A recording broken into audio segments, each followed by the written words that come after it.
Hello, everyone. It's Marc Sabatella, back from the technical abyss of yesterday's MuseScore Cafe, for which I apologize. The company that I used to do these broadcasts through was having problems, and it took them a few hours to resolve. But all should be well now. So, this is the Music Masterclass. I do this every Thursday, and here is where we look at some of the music that you've created, and I give my feedback and maybe give you some pointers of my own as well. So that's what's going on. And last week we went really deep into a big piece, right? A sonata movement type of piece. And we actually didn't, even do the whole piece because there wasn't time. There was just, um, we just talked about the exposition, and there was a lot to talk about there. This time I want to look at some smaller things, and they're both valuable. It's valuable to look at things measure by measure, and it's also valuable to look at big picture of how things are assembled. And I like being able to flip back and forth between them. So so there's a few things, and I mentioned specifically I want to spend some time on this collaborative piece that was being worked on by a few people, especially that I know of: Humble New Music, Dave and Jim Ivy. If anyone else also participated in that, then I apologize for not seeing that. But I will take you guys' feedback on maybe specifics of how I look at this, because there's all sorts of different versions that have been posted, and I'm just going to be exploring it a little bit. But before I do that, actually, I want to talk about something else that came up during the it came up a couple of times recently, both in my harmony course and in the office hours that I ran on Tuesday, the subject of the Neapolitan chord. So I figure I will spend a few minutes talking about the Neapolitan chord, because it's a thing. Um, so if you're not familiar with the Neapolitan chord, I'm going to give you a really quick rundown using the handout from my my harmony course. Okay, so I'm going to get that handout happening right here. And so the idea with the Neapolitan chord, let me play a little chord progression here. Oops, let me turn the volume back up, because you'll want to hear this. All right, let's try this.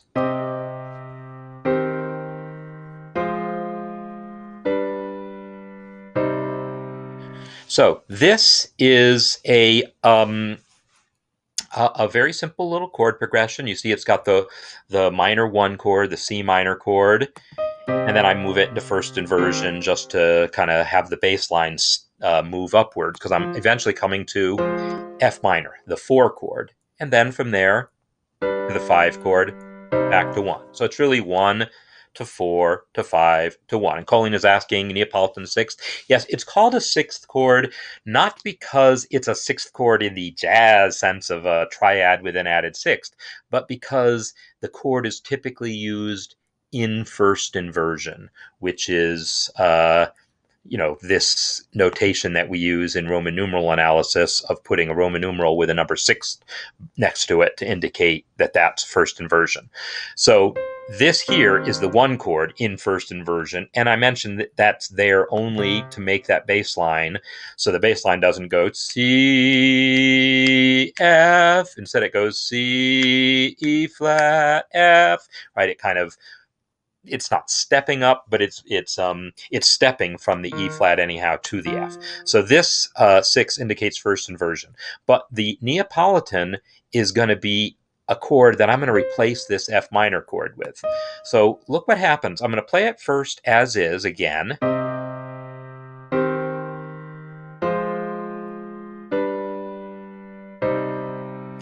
This note here, C, and I happen to put it in the melody there because that's a typical place where it works with the Neapolitan. This is one of those things where someone came up with this idea, and it's really hard for me to imagine what was going through their mind when they came up with the idea, but it's somehow someone came up with this idea that said, well, you know what if instead of a C, I change that to a D flat? And then I'm going to have a triad. I'm going to keep the F in the bass, keep the A flat, and now I'm going to have a D flat. Well, this is a D flat triad, D flat, F. So we have D flat, F, and A flat. It's a D flat triad in first inversion. So D flat in the key of C minor is the flat 2 chord. So this is flat 2, 6, meaning it's in first inversion because the bass note here is still F. It's not the root of this D flat chord, it's the third of the chord, so it's first inversion. So again, I'm going to play the original version, and then now that I've talked about what's happening here, I can't tell you why someone thought this would be a cool idea, but it is. Let's hear the original version with the minor 4 chord, then we'll hear the version with the Neapolitan, which is the name for this flat 2. So here's the original.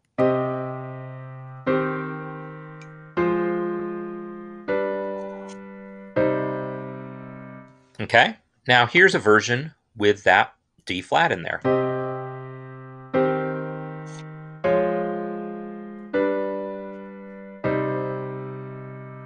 So that is what the Neapolitan chord is. It is this flat 2 major triad used usually in first inversion and usually used as a substitute for the 4 chord. That's the basic gist of what's happening here. Now this, voice leading wise, in the top voice is a little weird. I mean, D flat to B is, technically speaking, it's a whole step, but the way it's spelt to make the triad look right, that's spelled D flat, and this looks like a weird interval. It's a diminished third or something. So instead of going directly to 5, often we put in a 1-6-4 chord, a 1 chord in second inversion, so we can have the C in the melody. And this kind of connects things a little more smoothly. Listen to this version.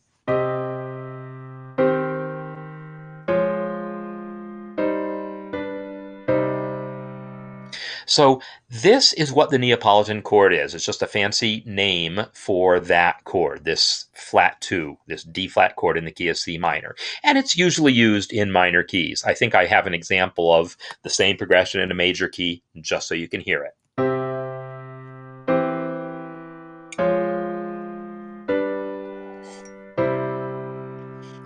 So any jazz musicians will look at this and say, hey, I see a D flat chord, I see a G chord, tritone substitution, kind of, sort of, yeah? Well, okay, yeah. In the classical world, this D flat would go first to G, then to C. In a jazz setting, we might go from D flat directly to C. So let me change these to whole notes. And then you can hear that.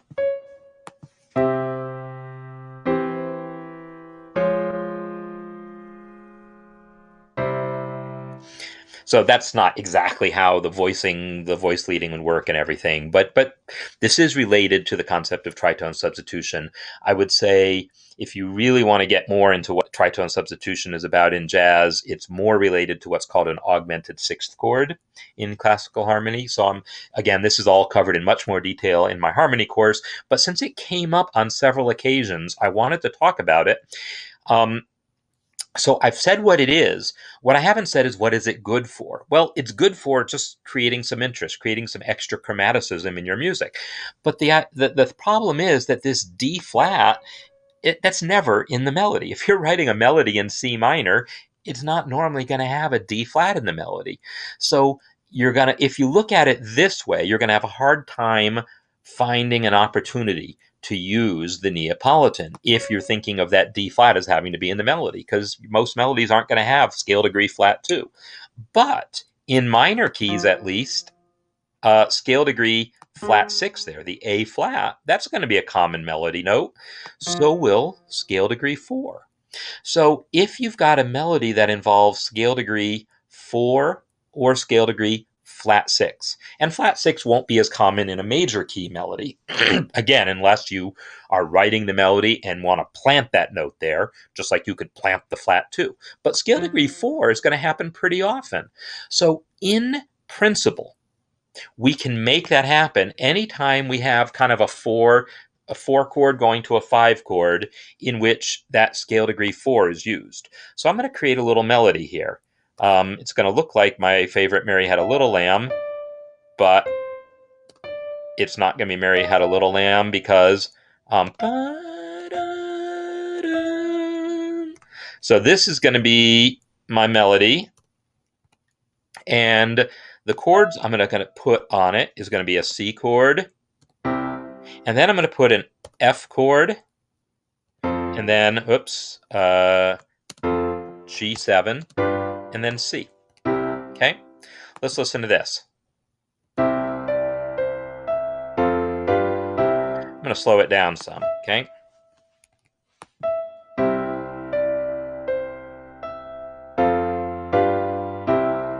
Now I'm going to make this a minor chord because I can. Minor 4 chords in major keys, you know, is one of my very favorite chords of all time. I could change this melody and make it minor key, but let's not. Let's keep it major, and let's hear what we get.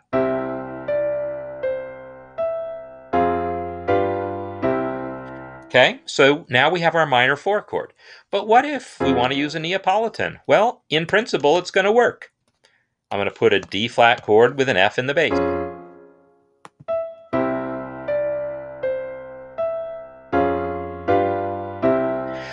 Now, did you like that? Well, maybe, maybe not, and maybe that's not the world's best melody to demonstrate this with, but the point is, it was possible, right? I took a completely diatonic melody, found an opportunity to use this Neapolitan. I looked for scale degree 4. I looked for a place where there was scale degree 4, and that scale degree 4 was harmonized with a 4 chord. And then I made sure there was a 5 chord coming next. And scale degree 4 would commonly be held over like that because scale degree 4 is part of the 4 chord, but it's also the 7th of the 5 chord. So this little melody here is a pretty common melody. It's just that more normally it would be just the 4 chord. Right? That little snippet of melody has probably been written a million times. So in principle, we can find opportunities to use that Neapolitan chord anytime you have that sort of situation. If you're in a minor key, we could maybe make a similar thing happen. I'm changing my melody around here a little bit, and now I'm putting minor chords.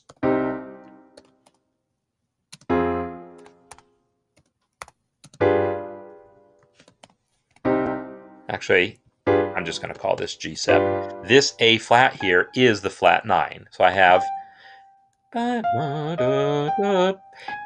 A flat, scale degree flat 6, harmonized with a minor 4 chord, and then that same flat 6 harmonized with a 5 chord. Actually, if people don't like flat, maybe I'm a jazzer, I like that flat 9. But if you're not comfortable with it, fine. I'll put scale degree 5 there. So let's hear this melody.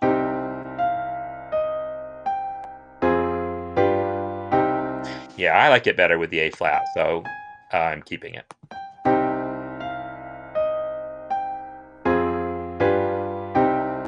Now I'm going to change this to my Neapolitan, D flat with F in the bass.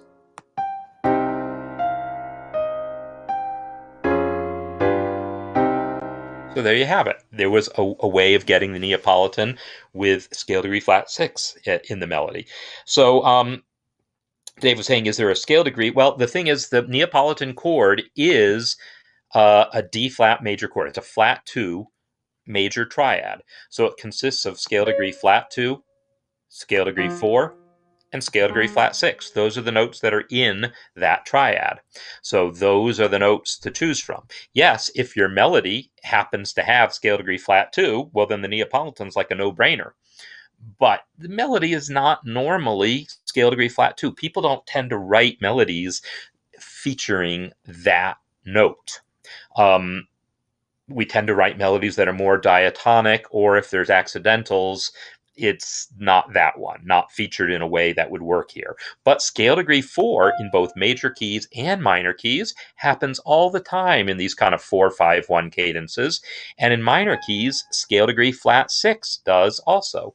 For that matter, yes, I can do this in a major key too. Let's do this in a major key. I'm going to change these things. So let's hear this with major chords.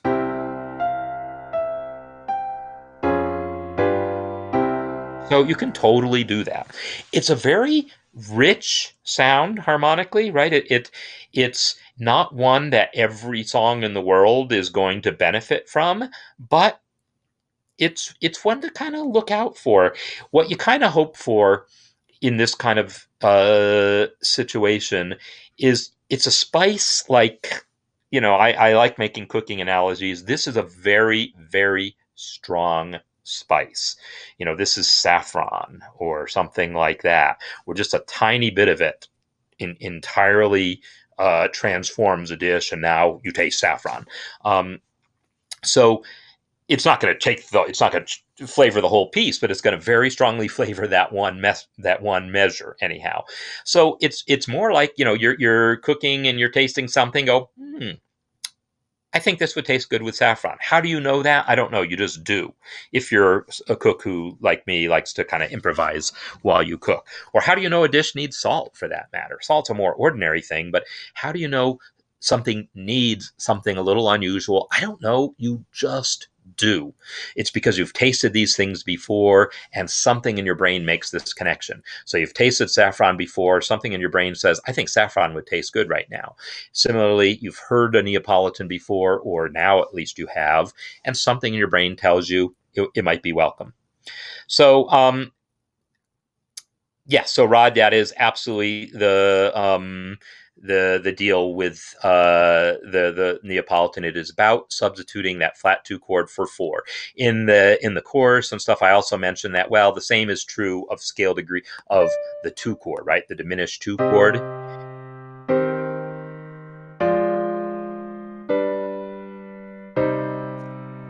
So there you go. So there's a version where instead of 4, I use the diminished 2 chord. So it's just everything in music is subjective, but it's a question of, you have a situation where logically the 4 chord makes sense. But if the melody note happens to be scale degree flat 2, scale degree 4, or scale degree flat 6, then you could consider using the Neapolitan instead. Instead of using a 4 chord, instead of using a minor 4 chord, you could use the flat 2 chord, because it has those 3 notes: scale degree flat 2, scale degree 4, scale degree flat 6. But it's definitely something where a little bit of that chord goes a long way. You see lots of composers use it, but they all use it sparingly because it's just such a strong sound. So, anyhow, that said, I am going to now turn attention. And so, Dave and Humble New Music, I see that you're both here, and hopefully you can guide me through a little bit of the discussion here of all these different versions of this piece that you guys worked on.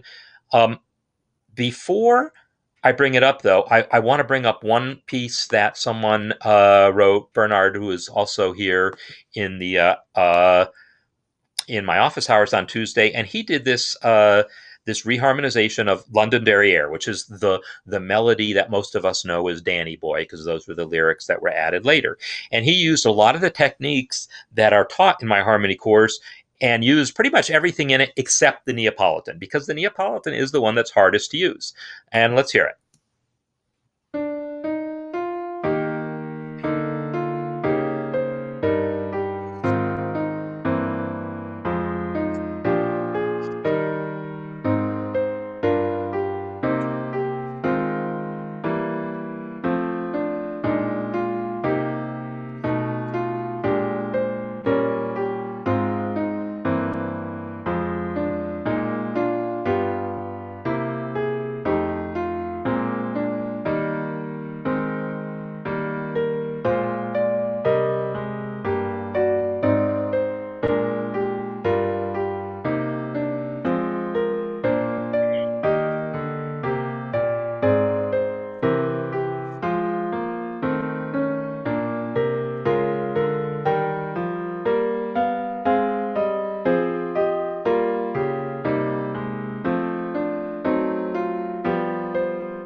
All right, so great job on that. It's really a wonderful example of all the techniques that I talk about in the course.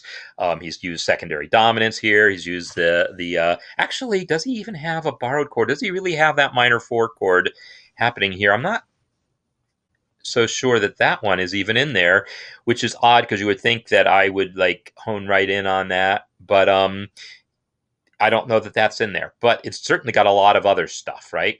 Um, so one question that would come up is Jim here too? I haven't seen Jim, so I'm kind of stalling a little bit, see if he wants to pop in. But uh, so in this piece here, I'm actually going to download it for a second. I do want to try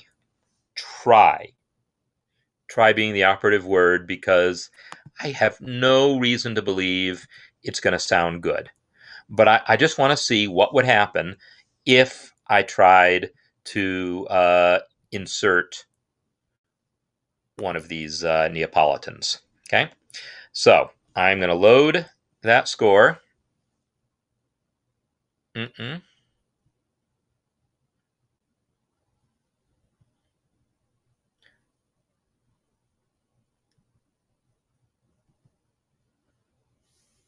And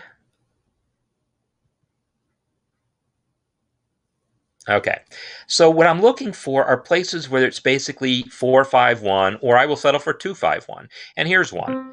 And I'm looking for those scale degrees that support it. I'm looking for scale degree flat 2, scale degree 4, scale degree flat 6. I know I'm not going to see scale degree flat 2 because that's silly. That's not going to happen.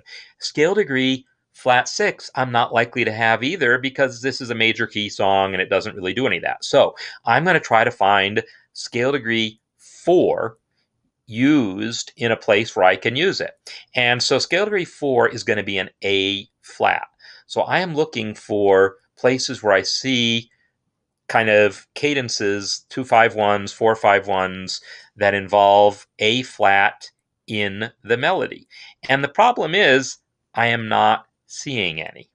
So this is a problem I have right off the bat here, is that just finding the spot where maybe it was going to work, it's not there, right? But here's what I'm going to try anyhow. I'm going to say, well, okay, whoever said the melody has to be a chord tone, right? What if I allow the melody to be not a chord tone? And so I'm going to try a couple of possibilities. I'm going to try right here, instead of 2-5-1, I'm going to add a minor 4 chord here. So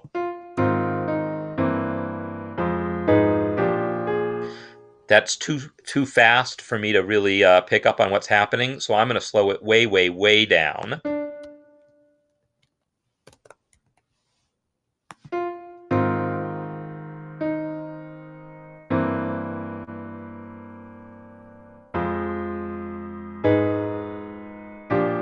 You know what? I'm actually going to speed it up a little bit again. But this time I'm going to just lose the F minor here, move the A flat minor. And lose the C tied over in the melody because it's going to clash with the A flat minor.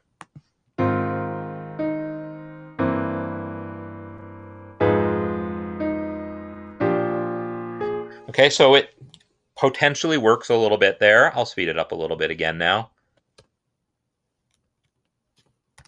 Now, instead of that minor 4 chord, I'm going to go ahead and put in my flat 2 chord. Technically F flat. Let me spell it, please, as E. I'll let these notes be F flat. But let's hear this now. Actually, I won't really want this C7 chord so much anymore because it doesn't really lead there anymore. So I'm going to get rid of those notes.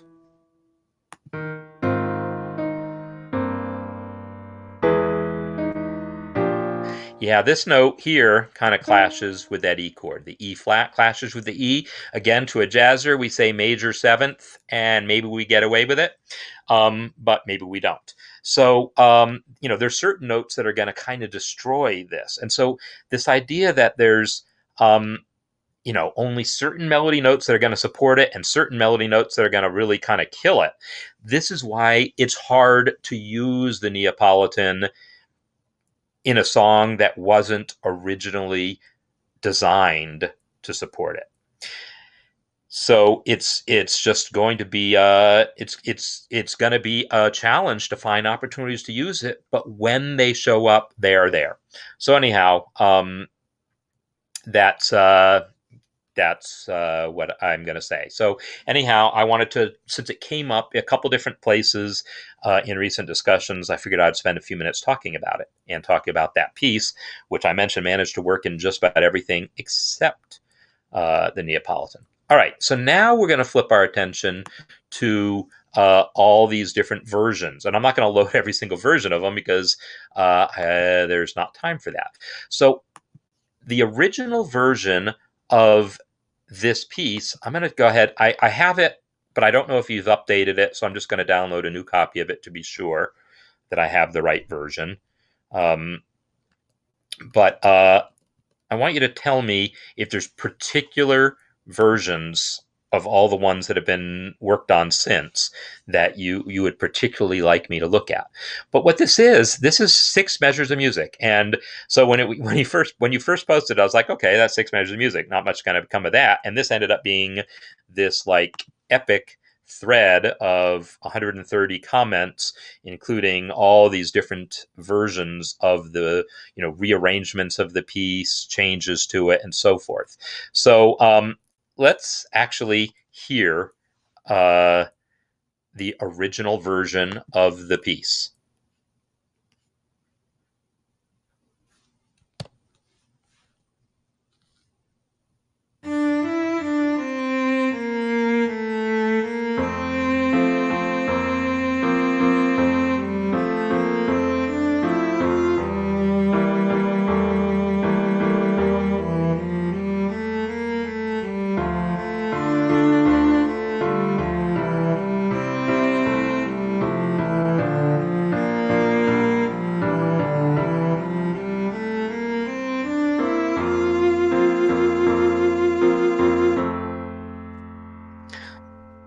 So very lovely melody, right? It's a nice singable melody, singable-ish, but and the harmonies are really nice. They work with it. They're straightforward. They're interesting.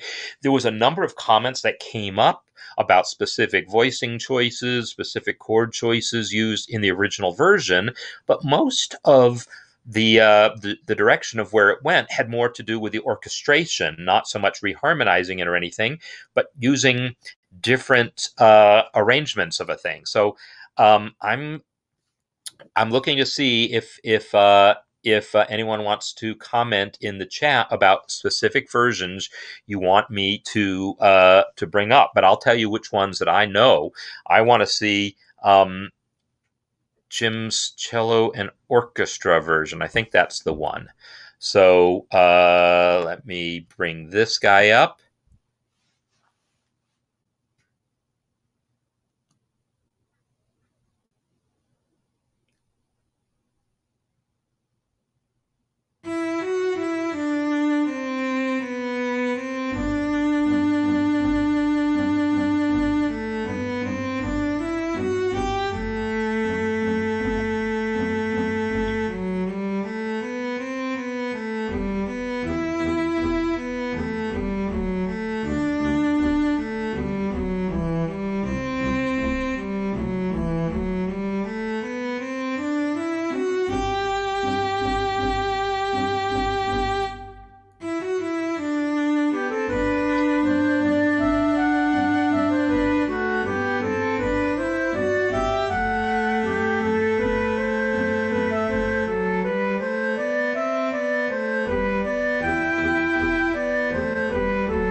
Okay, I'm going to pause that there. This one goes on a little while longer, but I think I'm going to talk about what we've heard so far. So obviously he's expanded this greatly and added, more sections to it. But then we eventually come back to the original melody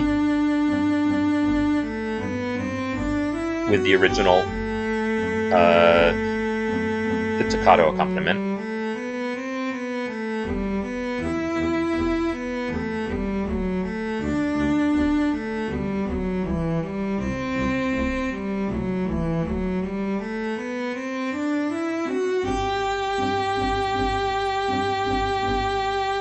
There you go. I stopped it there because I think otherwise the DS was going to, I assume, was intended to bring it back and repeat a section there. It's a little unclear to me. The roadmap wasn't totally clear, but there's a DS there. But then I guess it was supposed to just fall through. After that, that's a little. I think probably that last section. Well, that probably should have been written more as a first ending, second ending kind of a thing, or just a repeat sign around this. Because as it is, I'm a little confused by the DS. You don't normally see DSs that then on the repeat just sort of fall through like that. DSs usually would end at a fine or have a coda, not so much fall through the next time. So in any case, yeah, so that's a really nice job. And so really, what he did to expand it was just introduce one new melody, really.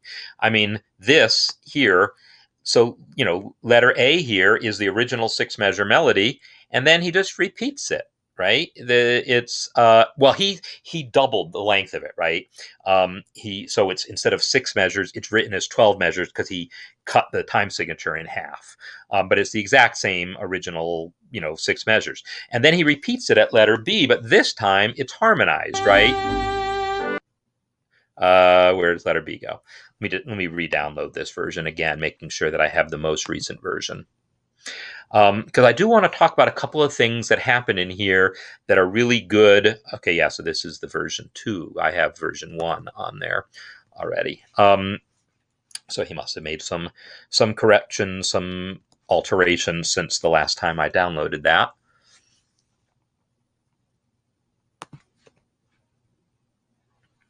So here at letter B, so first of all, orchestrationally, all he did in the original version here is take that piano accompaniment and kind of score it out for the strings. I mean, it's probably pretty literal. It's possible at some place he had to change an octave or something to fit the ranges of the instruments. He also changed the key of it, right? It was in F, and he moved it to G to make it a little more string friendly.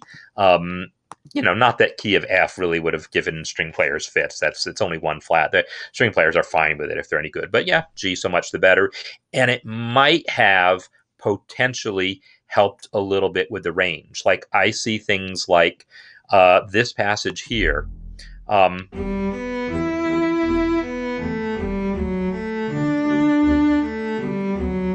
If you look at what's happening there, let me put it in continuous view to make it a little clearer. Look at the cello part. Boom, boom, boom, boom, boom, right? Scale degree 4 here. No, I'm not going to try to make a Neapolitan out of that because the melody's all arpeggiating. It is the chord it is. But the point is, the cello can get down to a low C. So he was able to get that line to descend in the cello without needing to flip octaves. Whereas the bass, he switched from the low E to a higher D, right? He changed octaves in the middle of the bass line. Personally, I probably wouldn't have done that. I would have taken the bass line up an octave. Now, the bass sounds an octave lower than written, so this note here, this E for the bass, is the same E as that E for the cello. E on the third space of bass is the same sounding pitch as E, a ledger line below the staff for cello. So I would prefer to see that line descend without having those octave leaps in there. Now, if this was a really big, dramatic thing you wanted to have happen, you could rely on the fact that orchestral bass players typically have extensions that allow them to get to C. So you could take this passage down an octave for the bass.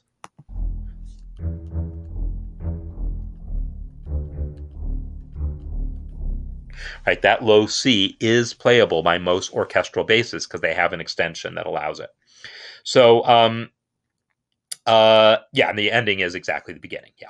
So, oh, the pickups. Okay, so yeah, there might be a better solution to that. We can talk about that in a minute. So in any case, so all I did was play around with the octaves here. But my point is that moving it to the key of G had the advantage of this 4 chord here. This descending bass line got to descend to the lowest note on the cello. Had it still been an F, that would have been a B flat, and the whole cello line would have had to come up an octave also, and it would have been disappointing in comparison. So, or you would have had to change octave somewhere, which is also disappointing. So moving it to G made it marginally easier, but also gave us the ability to have that descending bass line hit the low note on the cello, which is kind of nice. So let me undo those changes. When he gets to his second version of the melody, so we have the original melody here. Is the pickups go basically G, A, B, right? I think, yeah, I understand what you're saying about the pickup. I'm thinking about it. I'll come back to it if I think of it. So the melody there is the G, A, B. And at letter B, G, A, B is the melody also. It's now, slightly different rhythmically as far as the lead into it. But the basic melody is the G, A, B, right? And we have, oh, sorry, this is the GAB. I'm looking at the wrong staff. Why? Because I said this was GAB and I'm totally wrong, right? It's B, C, D, because I am totally ignoring the fact that that's bass clef. Silly me. So the melody there, B, C, D, you all knew that. So it's harmonized in 6, basically. The B here is the B right below middle C. The G in the flute is above middle C. So this is a 6th above. So that's harmonized in 6th. And then there's a little counter melody. And now we're going to get a whole line harmonized again, basically in 6ths. Right? It's like, if you look at it, the first note of that little riff there was an A for the cello, harmonized with an F sharp in the flute. It's moving up a 6th above. That idea of having two instruments that are, one of them, there are two instruments that are moving in parallel like that, either a 3rd apart or a 6th apart. That is, I think that's something we worked on in the very first one of these master classes I did, talking about creating these little 2-part duet arrangements in which you had that going on. So he's using that technique a lot.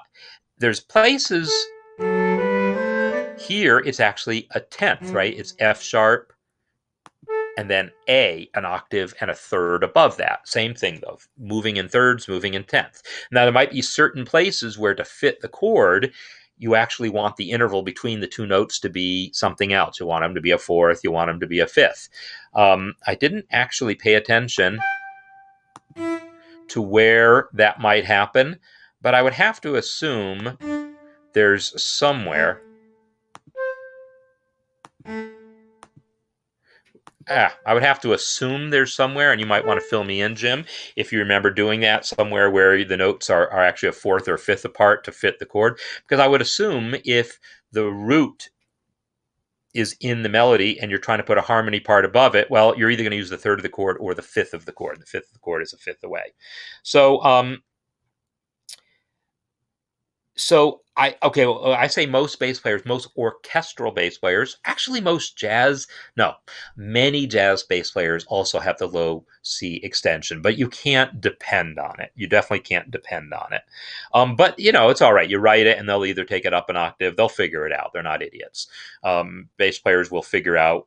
And if they've got the extension, they might take it down an octave because they can. I know bass players who will gladly do that on a whim.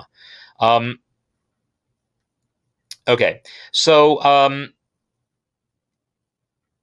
yeah, should you put the text in case? Yeah, the bass players they're going to figure it out. You don't even need to sweat it. So anyhow, letter C is the new part, right? It's reminiscent of the original melody. So it's not like a contrasting theme in the way like a sonata would have an A theme and a B theme. It's more contrasting in the way an AABA melody, the B theme, is usually still in the same exact kind of I don't know, the same genre, the same vibe as the A theme. It's just different melody notes and all. So this is our B theme. And it's reminiscent. It's still a bunch of pickups going into a long note, right? Ascending pickups going into a long note, and then that da da da da da da dum, which is kind of like this figure here, right? So it's reminiscent of it. So it's totally based on same thematic material, but it's got more space to it, right? It's got the accompaniment that drop out, and then a whole measure of nothing but eighth notes. I'm not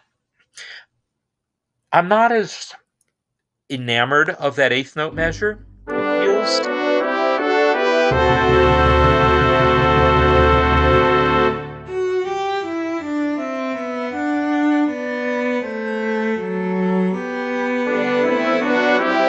so it feels to me like the length of this phrase so I have the measure at C with pickup to it, measure, and then there's the second measure, there's a third measure, and then here's the fourth measure. I feel like, okay, it is a 4-measure phrase that maybe would have been better as a 3-measure phrase, personally. I'm not sure that this extra measure in here helped. I'm going to delete it, even though harmonically it's not going to make sense, just because I want to hear what it sounds like.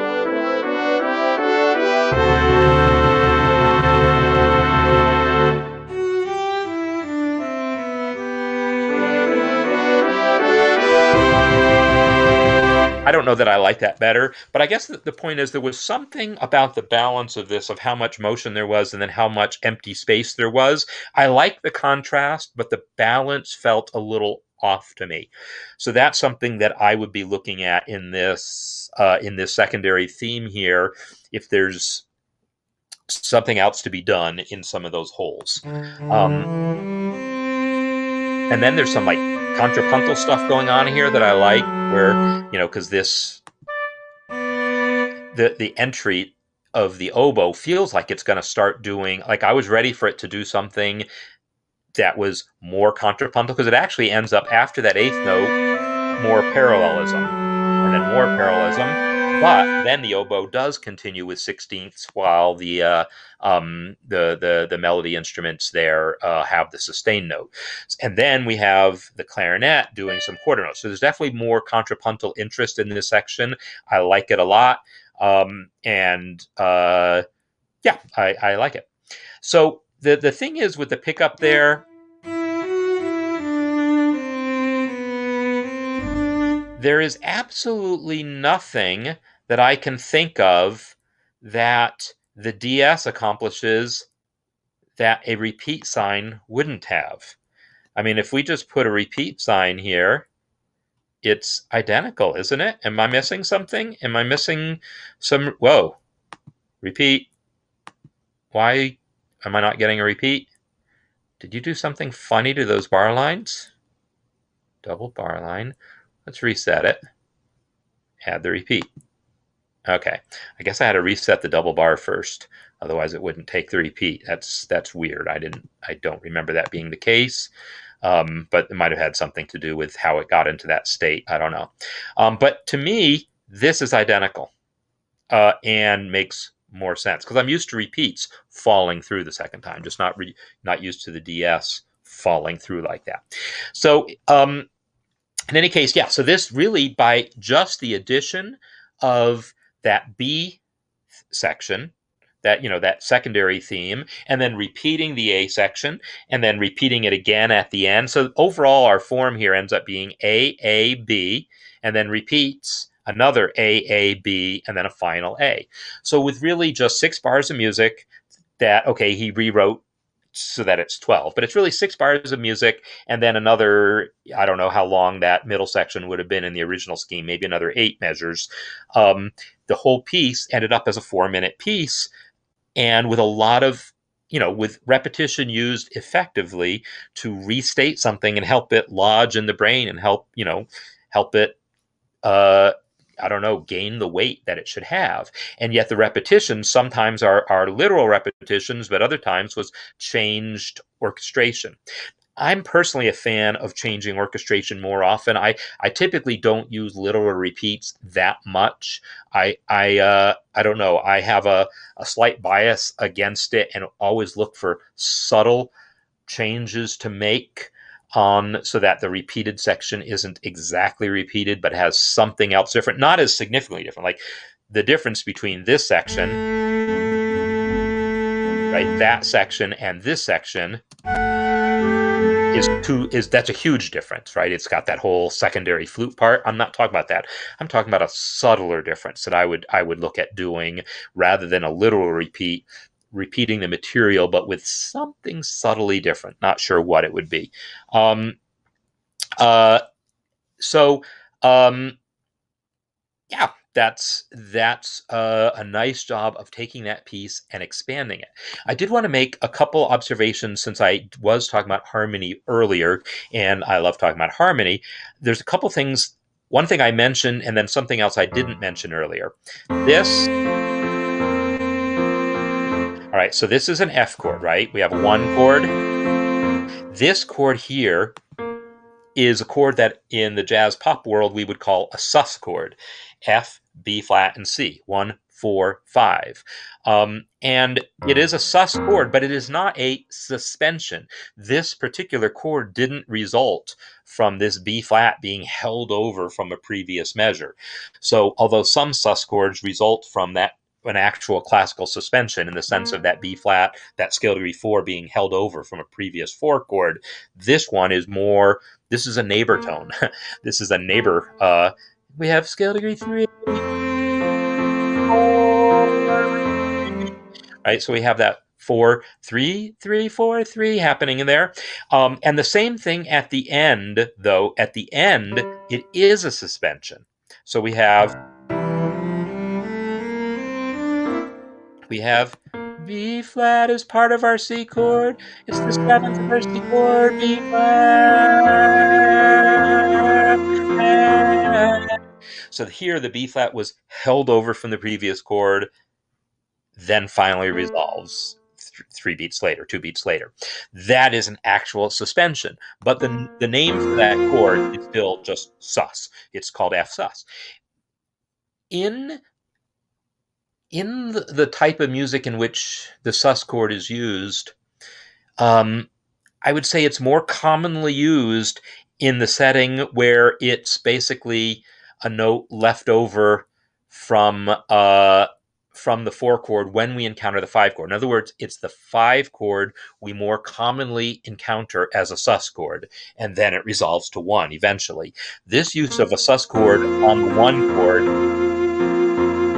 is less common in the jazz world. In the pop world, it's much more common.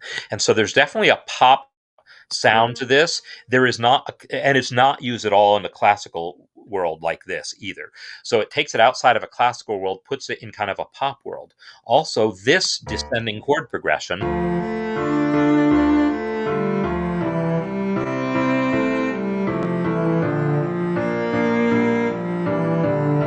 so that chord progression, the 6th chord going down, so we have 6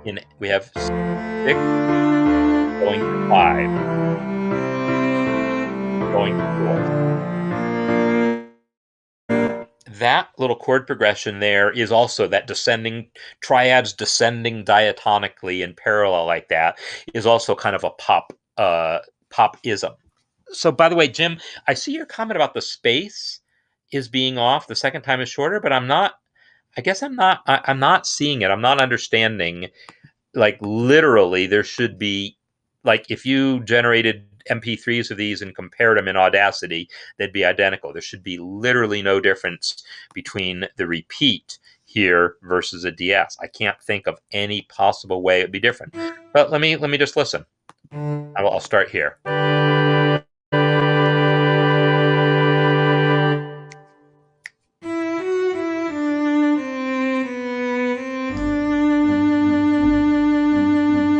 So that's with the repeat.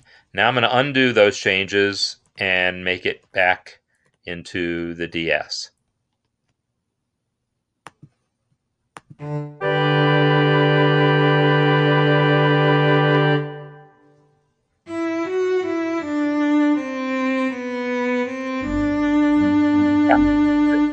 It's identical. There's if not, there's some sort of bug in the playback.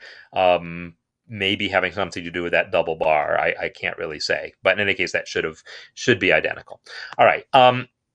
So in any case, that descending passage here.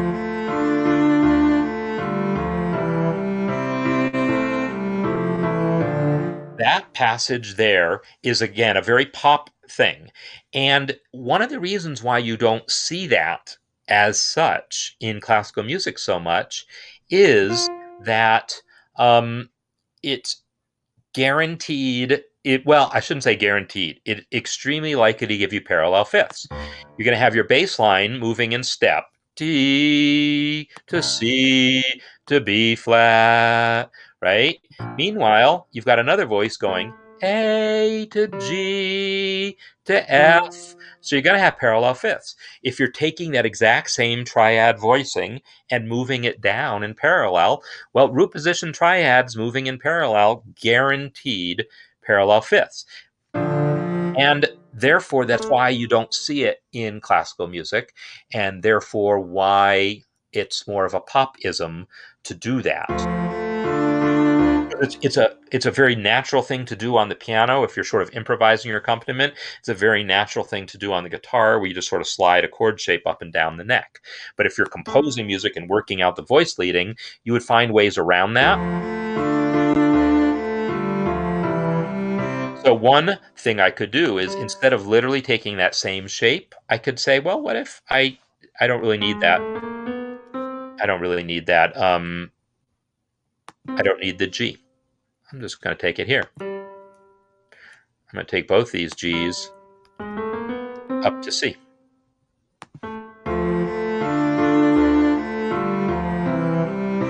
Just by changing that G to a C, I eliminated the parallel fifth. Now, does that make me like the result in a classical context? Maybe. I don't know.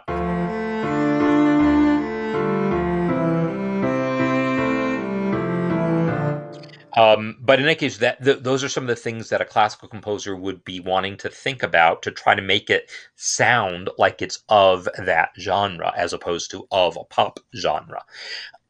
In reality, there's no reason it has to be one or the other, right? There's no reason you can't have a genre in which there's this sort of intermixing. And I mentioned that the piece reminded me of a movie score by Ennio Morricone, and I think that's where he's coming from also, using classical devices, but informed by enough of a pop sensibility that there's some chord progressions and things in his music that you probably wouldn't have seen Mozart doing.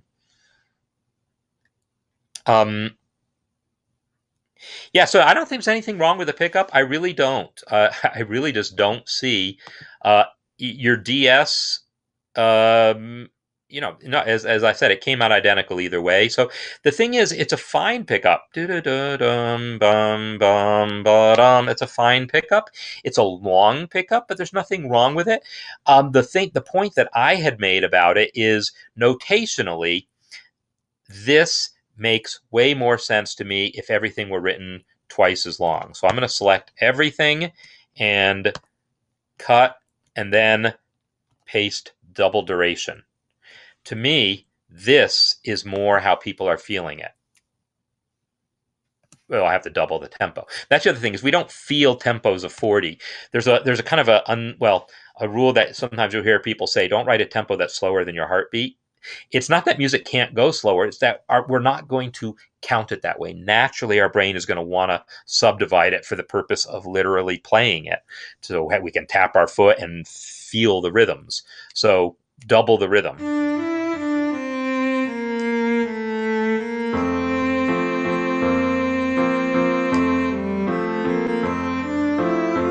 Exactly the same sound, but the notation of it this way matches better how most people today would be used to seeing it. I say today because 100 years ago that wasn't necessarily the case. There's definitely traditions, especially I mentioned South American dance musics and some other things that are traditionally written with that 16th note compressed thing, but they would typically be faster paced music also. But reading those same rhythms in sixteenths would have been common in those genres, or is still common in those genres if you live in Brazil or Argentina. But for most American musicians and Western musicians in general, this notation of it matches a little more how people are accustomed to it. So so that's and the clef. We did talk about the clef, and there's no reason this needs to be in tenor clef. Bass clef is much more natural for the cello, unless it spends a lot of time above middle C, and it spends only a couple of notes there, and to me that's not really necessarily worth it, but it's a little borderline. But no, depending on what else is going to happen as the piece develops, if it's gonna spend all its time hanging above and around and above middle C, then the tenor clef could make sense. It could be more switching between them, though, because this note here is these notes here, this low D there, that is a low note for tenor clef. People are used to reading tenor clef only for high notes. They're not used to reading low notes on tenor clef. So it's a six of one, half dozen the other a little bit if you want to stick with one clef. So in any case, those were the versions that I had looked at the most. But I do want to flip over really quickly to one of the other versions just to show some of the stuff that was going on. And I'm wondering, check this second cello version for harmony. The synth and retrograde version. All right, so I want to check the second cello version. So which second cello version do you mean? I see a million cello versions here, so you have to be a little more specific. But I will check the synth and retrograde version. Synth retrograde. That's this guy here. Oops, unavailable. So can't get it. Sorry. I would love to, but not going to happen.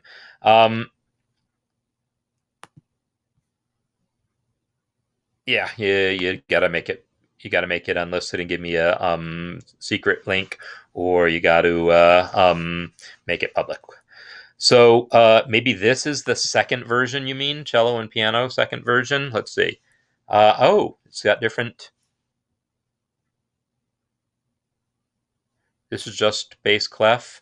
Now it's got some other differences, right? So maybe this is what you mean.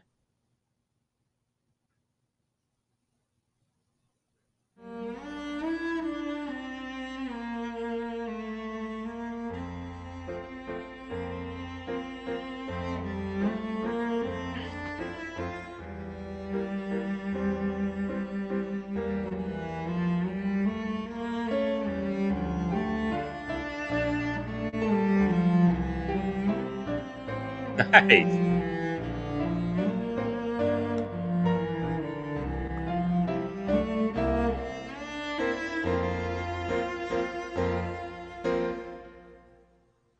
All right. So I definitely, whether or not that's the one you meant, I like it. So and I'll show you some of the specific things. I mean, we could still talk about like any number of maybe particular things that could be tweaked, but I'll show you some of the particular things about the differences. You know what you did. And some of it I know was in response to some of my comments, but like right here, this chord here we have our one chord to start, right?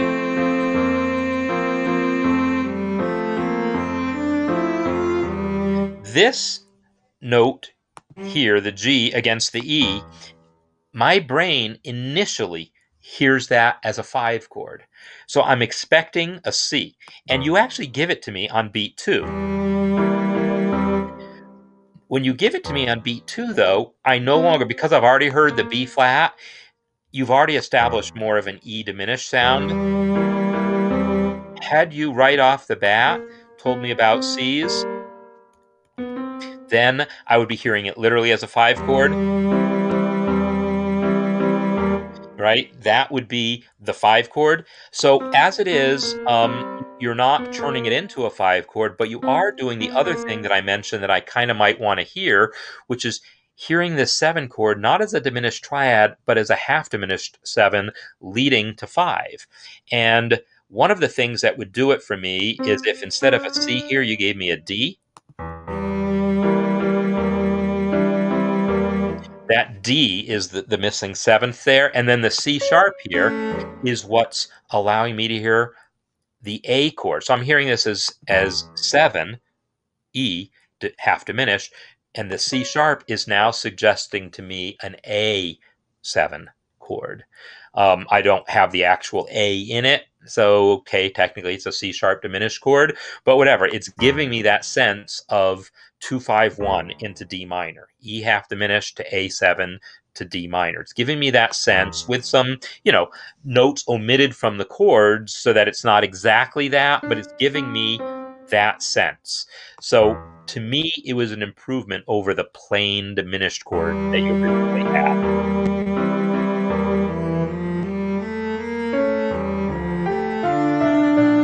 And this little, counter melody, great.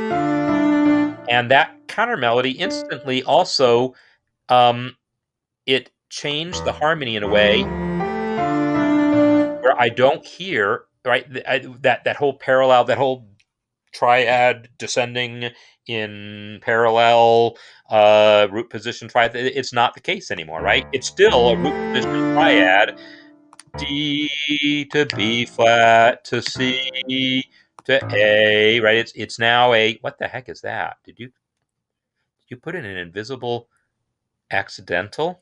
Not sure what that's about. No, you definitely need those. You need those. Get those back. Get those back. So let me tell you what that's about. This C sharp carried over with the tie creates a situation of ambiguity where it is unclear, and different books will tell you different things about whether a C that appears in this measure should be sharp or natural. Some books will say, oh no, because it carried over from the tie, further C's should be sharps. Others say, no, they shouldn't. But most books will say, don't let it be ambiguous. Always be explicit with your courtesy accidental here. First of all, you need a courtesy accidental anyhow, but you especially need it if there's a tie. So yeah, get those back. All right, so anyhow, this little bass line here of 6, 4, and then 5, going to 3, right? That's now, it's no longer that whole just triads moving in parallel with constant voice leading. So yeah. All right. So I will try again Dave's in the synth version, but I'll come back to this one, I think, when I talk more about retrograde, because that subject did come up, and I'm working on my counterpoint course, and I'm sure I will work out find opportunities to talk more about counterpoint. But I want to play this one briefly, and then actually, let me start it over again. I'm going to play it briefly, and then kind of wrap up for today. But we'll come back and talk more about retrograde and some of that stuff on a future session.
Nice textures and things in there. Yeah, so there's some.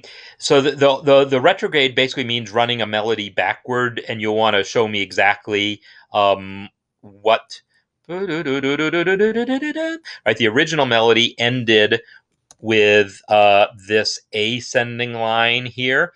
So when we talk about retrograde, the thing I'm looking for is the descending version of that melody, which I'm not sure. I mean, I see a descending melody here. I'm not sure if it's the exact same thing. So you'll probably have to explain to me exactly, how what you retrograded where and what you did. So maybe write up some comments and post them in there. Maybe they're already there, but by next time when we do talk about this in the future, kind of be able to show me exactly where you mean. Yeah. So, Wolfram, I heard the same thing. Did you see my face? Right here.